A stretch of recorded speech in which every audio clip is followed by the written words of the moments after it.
Well, the New York Court of Appeal sent shockwaves through Hollywood last week by overturning Harvey Weinstein's conviction for rape. They said he didn't receive a fair trial because prosecutors in the pivotal Me Too case called witnesses whose accusations were not part of the charges against him.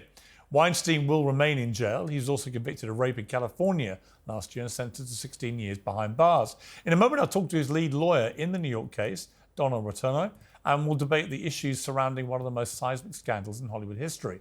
But first, I'm joined by Rowena Chiu, one of the disgraced mogul's former assistants. Rowena, thank you very much indeed for joining me. Now, your case with Weinstein fell out of the statute of limitations. It took place in Italy, and you said that he attempted to rape you in a hotel room during the Venice Film Festival in 1998. You were silenced for 20 years by signing an NDA. So that's your experience with Weinstein. What was your reaction when you heard that this New York case had collapsed? Yeah, I think it was very shocking news and obviously devastating to the women who'd taken the stand.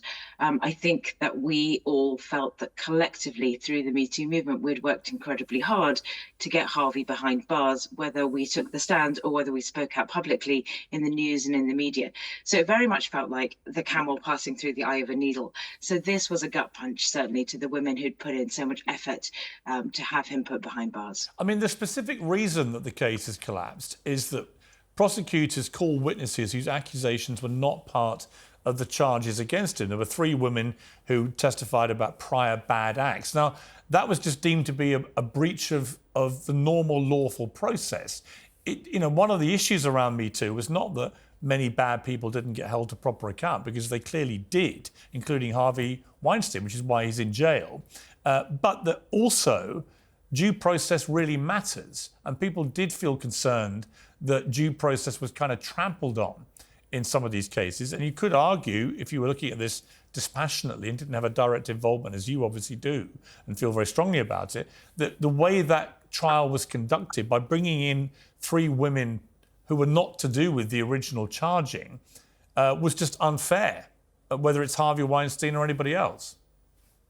I fully agree that I think due process needs to be upheld. At the same time, I think that we need to call for a reform in the law here, because I think it's very, very difficult for women to actually bring their cases to court. With regards to this specific case, yes, it's true that they used several secondary witnesses, 3 secondary witnesses, as you say, and I was actually on the shortlist to be one of those secondary witnesses.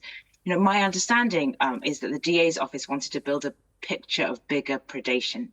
So given that 100+ women had come out against Harvey and only very, very few of them were able to have their cases heard in the New York court, I think it made sense that we built a pattern of predation. The DA was attempting to show the jury that it's not just that Harvey had raped these several women, but that he had a much bigger pattern of predation where there were a number of victims that for various technicalities in the legal system could not come forward today, but that this man was clearly a serial rapist with crimes that spanned several decades. And so that was a picture that was built. It is true that technically under the New York law, there is uncertainty about the use of secondary witnesses. It varies case to case. I feel it was very much justified in this case. The law is clearer in LA, and that is why we believe that the verdict there will stand. What is your view? I mean, obviously, whenever Harvey Weinstein's name appears in the news again, it must resonate very powerfully with you. What is your view of him now? It's, of course, hugely triggering. I mean, you just flashed up his face right before I came up on an interview. So, I mean, it is, of course, hugely triggering, I think, for any of his survivors to see his name in the paper, to see his photo in the press. Because I agreed to speak publicly, I get constant reminders of who he is. I see his face all the time. I'm constantly in interviews where I'm speaking about this. I think it's really, I think nowadays, the society recognizes better that the emotional impact of sexual assault runs incredibly deep and can go on for decades. And I think that that is part of our argument about the statute of limitations, that the law is arcane and desperately behind when it comes to statute of limitations, because really in some jurisdictions you're saying, well, after 3 years you should have gotten over your rape, or you can't give evidence about your rape after 3 years. And I think that that time limit is desperately arcane, knowing that many survivors really aren't able to speak about their trauma for years, aren't willing to come out about it. And the true facts of a case might not, as it did not for me, come out until decades afterwards. There will be some, as you know, who will say, well, you signed an NDA, you did a deal with the devil, essentially, is what the critics would say if they were taking that position. And you should have spoken out at the time. What's your response to people who have that view? I believe that Zelda Perkins and I very much tried to speak out at the time. We spoke out to middle management, senior management at Miramax. We spoke out to HR. We spoke out to lawyers. We tried to go to the police. We were stopped at every turn. And we didn't voluntarily sign the NDA. We were coerced into signing an NDA. So I think we were part of a system where we had very little power at the time. And Harvey held all the cards. And I think it is a matter of deep grief and a retriggering of that trauma that he appears to still hold quite a few cards, that he is able to run an appeal from jail and he is able to overturn a verdict in this way, is an indication really that even behind bars, his power is still relatively unfettered. Rowena Chiu, thank you very much indeed for joining me. I appreciate it. Of course. Well, joining me now is the lead lawyer in Harvey Weinstein's New York case, Donna Rotunno. Well, Donna, great to see you. Thanks for coming on the show. Obviously, a major victory for you as a lawyer here. Why do you think this has happened? Well, I think it's happened for a couple of reasons. Number one, at the cornerstone and the forefront of our system should be due process and a fair trial. And I listened to your segment ahead of time, and I agree with what you stated. At the end of the day, Piers, this does not have to do with any of the women or their allegations. It has to do with laying the foundation for fairness in a courtroom. And at the end of the day, we should all want that. How is Harvey Weinstein since this decision? Because there were reports he'd been taken to hospital. Can you tell us anything about that? Yes, I think, clearly his health has been failing and suffering for quite some time.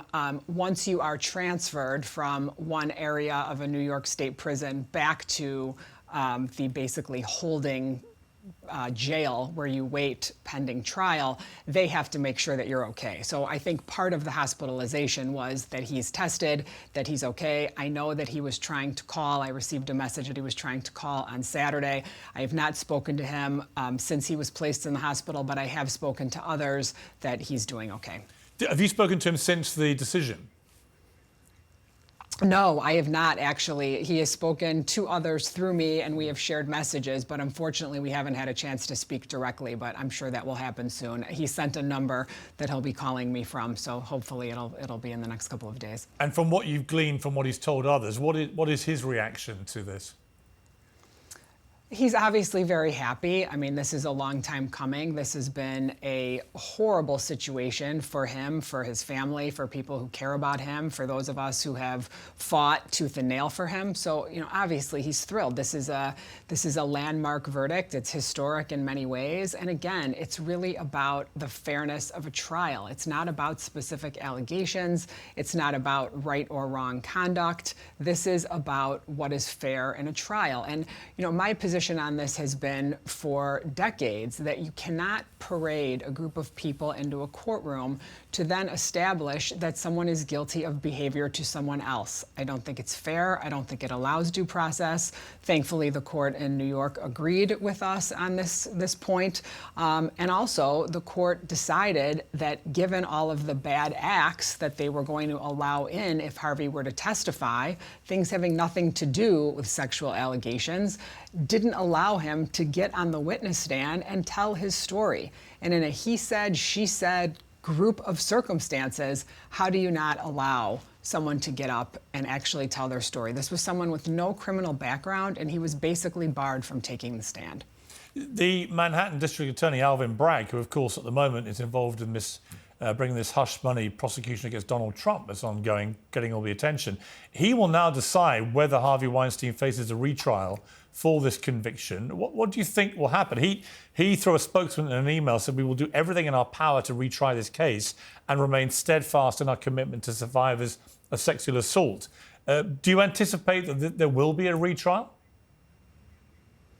That's their decision to make. I think given the facts and evidence that they will not be able to use, I think it changes the landscape of their case. I also think that they have to see if the women who testified would want to come back and testify again. I think it's too soon to say. I think in all the circumstances where cases are overturned, the prosecutor's initial reaction is we're coming back with full force, but that's not always what happens. Obviously, he's already in jail because of what happened with California, and there's no suggestion that that case will get overturned. So it doesn't really change an awful lot in terms of his ability to win his liberty at the moment. I'm not so sure. You have to remember that in LA, there was arguments made in front of the jury that Harvey Weinstein was a convicted felon. Those jurors were seated in that case under the knowledge and being given the knowledge that he had already been convicted in New York. Everyone knew that. You'd have to live under a rock to not know that. So I'm not so sure. I'm not so sure that the court in California won't say that given that he is at least eligible for a new trial. There have been, as our previous guest said, over 100 women have made allegations against Harvey Weinstein of varying severity, from rape to sexual assault and other allegations. You said in 2020, is Harvey guilty of committing sins? Sure, but that doesn't make you a criminal. A sin is cheating on your wife. Would you stand by that categorization of what's happened to him? Or has anything that's come out since changed your mind? Yeah, I absolutely stand by that characterization. I do think he was guilty of sins and not crimes. And really, Piers, when you look at all of the women that want to yell these rallying cries, I mean, I would say to anybody, if you find yourself in a position where you believe you were the victim of sexual assault, you should file a claim with the police. No one stops a grown woman from going to the police department and filing a claim. That's what you should do. And this idea that we should expand statutes of limitations, that is completely ridiculously unfair. And you have already ruined him in the court of public opinion.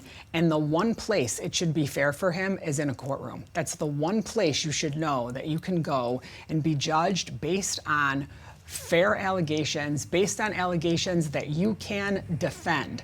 How does someone defend against crimes that happened 30 years ago without the ability to go back and say, I was in this place at this time and this location? A man like Harvey Weinstein, a man like Donald Trump, a man like Brett Kavanaugh, all these people have the ability, based on their life, to look back and say, I know where I was at these points in time. When you take away the statute of limitations and you say that this crime happened to me between the years of 1993 and 1994, how can someone defend against themselves? So if you want to ruin their reputation in the public eye and you want to run around and yell and scream about how horrible they are, you have that right. But in a courtroom, you should not have the right to have this carte blanche ability to go after somebody and take away their freedom. And in terms of these NDAs, women who sign NDAs, they are the ones that could have stopped this behavior years ago. So to now come forward and say it's everybody else's fault, I think is disingenuous. Do you not think the women 20 years ago, in a very different climate, would have been, understandably, as our last guest said, extremely concerned about retribution, perhaps the end of their careers, about being made pariahs? I mean, that was a very real risk at the time. In fact, it was happening left, right and centre to women that made allegations. I mean, I can understand why a woman in that environment, in that era, very, very different post-Me Too, but previously, very hard to make that kind of allegation in a workplace and not become a pariah or lose your job. I don't disagree, but they also had other options, and they sat in a room with lawyers where an NDA was slid across the table and a check was slid back. So I think it's just a little bit disingenuous to say I didn't have the ability to come forward when you were signing NDAs. You were coming forward and you were making a choice. You spoke to Emily Maitlis on BBC's Newsnight several years ago, said that a sexual consent form takes away all the ambiguity. Let's take a look at this. If women want equality, they need to take control. And part of that broader conversation, part of that taking of control, you suggested might lie in a consent form, the signing of a contract before sex? Why not? Why not? Just talk me through how that works then. But why not? It takes away all of the ambiguity. So go on, be my lawyer and draw up the form for me. Do I sign it once? Do I sign it for the duration of a relationship? Do I sign it for one night? How does it work? I guess that's a conversation that parties would need to have with each other. But I mean, I would definitely think that if this is a situation that, you know, is you bring somebody to your home and it's the first time, or, you know, you're starting a relationship with somebody, why not? And if I sign the contract and then I change my mind and I say, no, I don't want to have sex, then am I breaking the contract, or is he raping me? I guess that's something that the parties will have to talk about in drafting the agreement. Again, an interesting discussion. I mean, there are women, I'm sure, that will be completely in agreement with you. There will be others utterly horrified at the idea that all romantic entanglements now or encounters end up with a written request form for consent before anything happens. I mean, do you think that is actually something that is practical in the real world? Well, I think, you know, and I'll preface it by saying, of course, consent can be revoked at any time. So I will preface it by saying that. However, as a lawyer who tries these cases in court, I would take my chances where someone had signed a consent form and said that they were consensually becoming active within certain behaviors. So, you know, is it a perfect situation? No, but I'd much rather have a consent form than not. Donna, let me ask you, putting aside the fact that you're obviously a lawyer who's defended Harvey Weinstein, but given the volume of women who've made so many serious allegations against him, given the fact he was convicted in this trial in California, in all your dealings with him, what is your view of him as a man? Just speaking as a woman, not his defense attorney. Sure. I can only speak to my experiences with Harvey, and obviously I spent a lot of time with him and a lot of hours, and he was nothing but unbelievably respectful of me. He was grateful to me. He was unbelievably deferential. I mean, I would get upset with him about little things, and he would be fearful almost. I never saw him get angry or lose his temper or attempt to be powerful over me, not once. Harvey is a very detail-oriented man. He cared about making sure we turned over every stone, and it would make me crazy while we were getting ready for trial. And I would say, Harvey, we can't go down every rabbit hole. And he would say, but sometimes you catch a rabbit. So, I mean, we had a really great relationship, actually. And I understand the allegations that were made, and I understand that there is a Hollywood culture that is different than the culture maybe you and I live in every day. But at the end of the day, from personal experience, I never had one negative interaction with Harvey Weinstein, not one. Harvey had been represented by male lawyers until he brought you on board. Suddenly you were this big, strong woman defending this guy accused of all these multiple attacks on women. How have other women treated you since you took on this? You know, women who know me absolutely were supportive, understanding. I didn't receive any pushback from any person who actually knows who I am, knows what I stand for, knows about my beliefs in the justice system and what should happen. There's always going to be people outside. Obviously, I'm not, you know, welcome at Nobu Malibu and, you know, with all the women in Hollywood. But at the end of the day, I think that people see that I am strong, I am no nonsense, I am going to call it like I see it. And whether you like that or not, it doesn't really affect who I am or how I'm going to continue. So, you know, yes, have I been called a traitor to my gender, and have I been called horrible names, and have I been threatened on social media? Yes. But for all of those things, I've also been thanked, I've also been praised, and frankly, Piers, neither side really motivates me. It's really doing what I think is right, and I'll continue to do that. The Me Too founder Tarana Burke said after the verdict, many people, many survivors, and those who love and support survivors probably thought that original verdict meant there was going to be change, that it marked a change and marked a difference in how this justice system was going to move and operate. Her implication being that this decision and this overturning of the verdict has had the opposite effect, that actually it's stopped any chance of change. What do you say to that? I think that there are changes in society, and there should be. Societal changes happen all the time. We're used to this. This is how history moves. But in terms of a courtroom, there still has to be a basic due process. There still has to be a level of fairness. And so I think the conversation is twofold. You can do whatever you want on the social justice side of things, but when it comes to an actual courtroom, it still needs to be fair. People should be judged and jurors should make decisions based on facts and evidence that have to do with charged conduct. And this idea that you're more guilty or you're potentially guilty because of other things you've done in your life is a slippery slope, and it does not have a place in the justice system. So although I believe that should society change its conversation, should workplaces operate differently, all of those things are up for social conversation. But when it comes to a courtroom, courtrooms need to be fair and you need to be judged based on the conduct you are charged with. I mean, the biggest problem, it seems to me, with these kind of cases is that in America, for example, out of every 1,000 rape cases, only 6 of the men accused end up in jail. I mean, that doesn't suggest the system is fair, does it?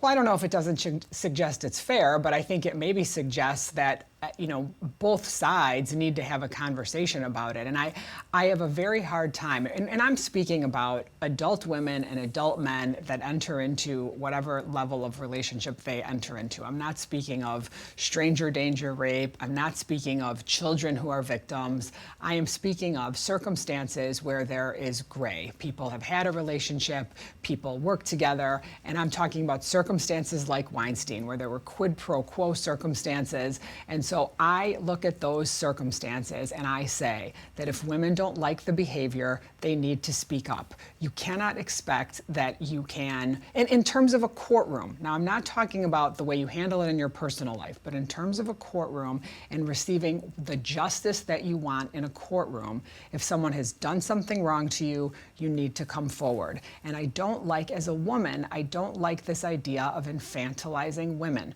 Women have rights and choices, and today, Piers, women have all the power in this arena. And my problem is that you can't have all the power and continue to act like a victim. So as the world has changed, women really do have the power in this arena. And we also have to look at wrongfully accused circumstances, and that's why a courtroom is so important. Look at Trevor Bauer. Look what happened to Trevor Bauer from the Dodgers, and that girl set him up, and she lied. He lost his livelihood. He lost his $51 million contract. We can't talk about these things in a vacuum where only women are victims. Women, quite often, are perpetrators in these circumstances as well. And so I think we have to have a really fair conversation if it's really ever going to change. Donna Rotunno, thank you very much indeed for joining me. I appreciate it. Of course. Great to see you. Thanks, Piers. Well, political journalist Ava Santina and Uncensored contributor Esther Krakue with me. I mean, fascinating 2 interviews, Esther, but both very different. One woman who claims that she was raped by Harvey Weinstein, as many women have come forward to say happened to them as well. And he is a convicted rapist. We shouldn't lose track of that. But this case collapsing in New York because he wasn't really given due process. Yeah. It's clearly a significant moment here. What do you make of it? And the only thing that stands between him and freedom is the one case that's still being upheld in California. I think one thing that's interesting that Donna mentioned that really resonated with me is the culture, because we often forget that this happened in Hollywood. Me Too was basically Hollywood's version of mob justice. And when you're dealing with the mob, all reason and nuance walks out the door. Hollywood is not known for being, having great morals or having people that don't, sell themselves for favors and all. And there was a frenzy around this. This was the start of the Me Too campaign. Harvey Weinstein was one of the first big fish to get taken down. Rightly so. I mean, 100 women coming forward. Clearly, there is evidence of, at the very least, some form of sexual impropriety. But this is also an industry where people exchange sexual favors for roles, right? You have Harvey Weinstein, who said, who clearly was dealing with women that loved to be flattered, loved attention. These vapid actresses. Many of the women that have come forward are undoubtedly victims, but when you don't separate that from women that were happy to have sex with him or whatever and then regretted it or regretted sexual advances or whatever, that's when you actually do an injustice that's when you do an injustice by the real victims, because you don't delineate between people that are actually victims and people that are saying, oh, I regret it, and they're just following the line and they want to be, But I don't know where that line of thinking is coming from, because but it's true. But there were women that slept with him for roles. Fine. In the specific cases that have been tried, side, where has the favour fallen into women who actually had consensual sex with him? I know that there were instances where some of the women had consensual sex with him, and then there was also sexual assault on top of it, and that was what some of the blurred lines were. But I don't know what you're talking about. But the reason why this case fell, one of the reasons why these two cases fell, is because you had women that were testifying that had nothing to do with the charges against him. But this is what I'm confused about, because this is also what Donna was saying there as the lawyer. She was saying that, you shouldn't be, it's a slippery slope if you start including in past behaviour or prior behaviour. Yeah. But in any other case, you always include past behaviour. You have character witnesses. If someone's, I don't know, been convicted of a felony before, or they've been convicted of petty theft, all of that will go into the... But you wouldn't have specific alleged victims queuing up who were outside these specific charges. But you have character witnesses. Yeah, but hang on. You have character witnesses to come in and testify and say, this is what this person is like normally in real life. Yeah, but what you wouldn't have is people saying, actually, he did the same thing to me. Well, exactly. They would have to be but the problem part of the charge. Isn't that confusing? What I don't understand. Here's the point, Ava. This is how the legal system works, That's right? the problem. And the problem, it seemed to me, with Me Too was not Me Too, which I think was a very good thing for society, broadly speaking. The problem was that due process did get trampled in many different instances, which did a disservice to the actual intention of Me Too. Sure, but the question here is due process the correct way that we should be going about? Yes, that's fundamentally, always. What I'm arguing is, I'm not arguing for a judge to skirt around what is the law. I'm saying, is the legislation up to date? Is the legislation fit for purpose? Well, every man or woman accused of serious offences should be entitled to proper due process. Obviously. We agree with that, Obviously. right? So that's all what's happened here. Due process did get trampled in this New York case, it seemed to me, with Harvey Weinstein, because there was so much antipathy and bad negative press about him that people wanted to convict him without actually going through proper due process. And that way is a slippery slope, I think. Yeah, and you're talking about establishing a pattern of behaviour. Hold on. What you don't understand about the establishing a pattern of behaviour is these are just women. This man has a clean criminal record. If you're going to establish a pattern of behaviour, you have to establish a pattern of convictions. So if you have a bunch of random women saying, oh, he did this to me too, and me too, it doesn't hold as much weight as if he was actually convicted of something. This is a man in the eyes of the law, who has a clean record, and he couldn't even stand there and defend himself on the stand. But it is a problem. I mean, Ava, it is a problem to me, these conviction rates, both in America and the UK. The conviction rates for rape and serious sexual assault are terrible. I mean, there's something fundamentally wrong with the system where almost everyone who gets accused of rape and serious sexual assault seems to get away with it. I don't actually think that's the case, because sexual assault... So these conviction rates are far worse than they are for other crimes. Not necessarily. In the UK, conviction rates for sexual assault are basically on par with fraud, right? And I spoke to a lawyer about this. I'm not defending it. I'm about to speak in terms of how it works in the law. It is very difficult to prove sexual assault, and that is why it is so difficult to get a conviction. Now, I know there are imperfections in the law, but just saying it is terrible and therefore you need a blanket overhaul is not understanding necessarily in comparison to other conviction rates. So conviction rates for fraud are basically on par with sexual assault. And what about this idea? What about this idea that Donna floated of consent forms? Is it a mad idea in the modern world? It doesn't feel very romantic to me, but would it stop? What if she said? Would it stop a lot of the ambiguity if someone said, "I consent to have sex with you"? There is an ambiguity. I think that most sensible people know that there is an ambiguity when you're. No, but there can be. That's the point. It's perfectly logical. It's perfect. And you know why it's perfectly logical? Because this is what I don't understand about feminists and the people that go very in favour of the Me Too movement. They never talk about changing the culture and morality. You wouldn't. That's all they talk about. You wouldn't need a consent form if you establish certain moral values. We're talking about Hollywood, but basically Hollywood has walked out the door. If we've had for decades an industry where women could easily and freely trade sexual favors for roles, and no one was up in arms about it until the Me Too movement, guess what? The responsibility are on people as well that are complaining about this sexual impropriety in that industry. You have to change both of them. Let's actually just talk about what happened here, though. Okay, so you've got women who were forced to sign NDAs, and the reason that they took that check is because they probably realised that they wouldn't work again. They weren't forced. Can I just get through a point?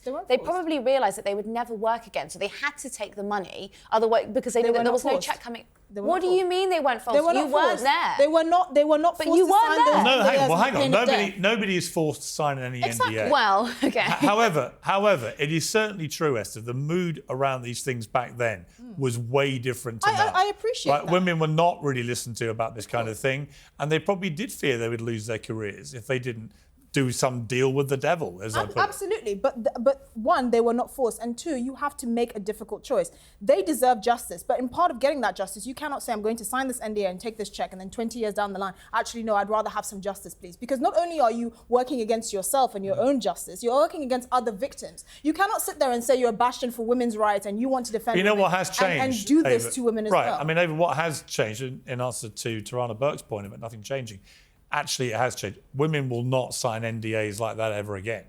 Well, I mean, very few. Well, because possibly few. Yeah, no, I would agree with that. But also, there are certain instances where if you sign the NDA to get the check because you'll be out of work. Right. That's what the problem is, and that's why they would have taken. But I think that has changed too now. Yeah. Well, yeah, quite possibly. But then I think this is a pretty landmark moment, right? Where I think that women who want to come forward. Yeah, but you know what? It's a landmark reconsider. moment because actually due process got trampled on. No, listen. And this is what I said at the time this was all happening. Yes. For God's sake, apply due process, or down the line, it will come back and haunt everyone. But that's what's happened here. I'm not arguing categorically. I am not arguing about superseding due process. What I'm saying the problem is that the process is not fit for purpose, because clearly That's if you can't bring in testimonials for other women who've also experienced similar behaviour as backup to explain a witness. Yeah, but that's not But in due a case process. when it's one person's word against another. That's down to the prosecutors to bring a case and work out who they're going to charge him with assaulting. That's due process. And I also have you can't just bring any Tom, Dick and Harry and that's say, true, but I also have... assault has he treated evidence, you badly at all? But assault evidence is, you do that with a character witness, and It's assault different. evidence is always... Character witness gives a I have reference about what kind of person they are.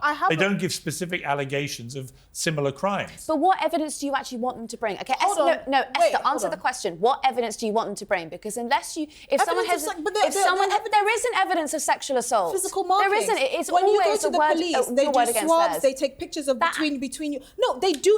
I'm then sorry. how do you report something that happened a year ago? System. Here's the thing. What if you were too frightened to go the day after? I don't appreciate this whole the conviction rates for rape, in my opinion, and sexual assault are too low, and therefore the system is broken. What is the ideal conviction rate for you for sexual assault? What's the number? What's the target number? What do you mean? What's because the target number? if you're saying that conviction rates are too low, you have to have a target. Okay, higher than 3%. What is that? 3.1? 3.1? Okay, 3.1 Come, that's such a silly question. That's not a silly question.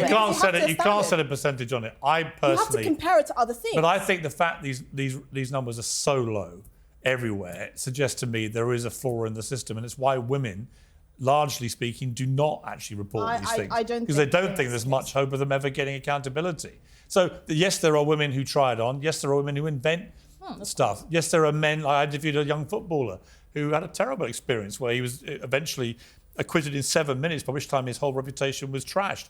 Of course that happens. But there are many, many women who also get attacked where the perpetrator gets away with it. And I also that's the conversation Donna's talking about, which I think we need to have. But the perpetrator also is dealt an unfair hand because, sometimes the accused might not feel they'll be able to get a proper conviction. Yeah. And so word of mouth spreads instead. So you ruin someone's reputation rather than actually trying them fairly in a courtroom. OK, got to leave it there. It's an important debate. Yeah, it is. And as Donna said, it's nuanced. It's more complicated than people think. Thank you both very much. I appreciate it.